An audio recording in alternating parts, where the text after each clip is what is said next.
Hello everybody, welcome back to TechTube. I hope you all are doing great. So today I am back with another tutorial video of how you can change email in Canva.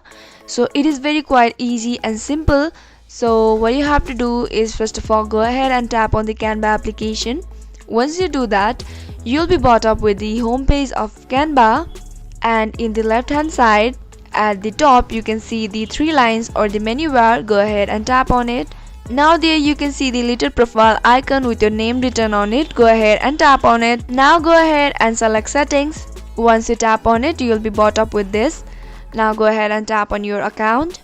Now there you can change your name, email address, and if you haven't added any email address, you can just add a new one.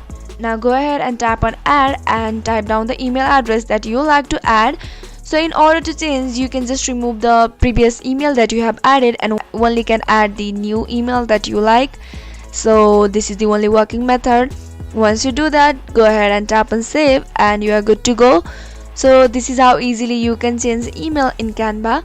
I hope you found the video to be helpful and informative. If yes, go ahead and subscribe to our channel and do not forget to press on notification bell for more updates.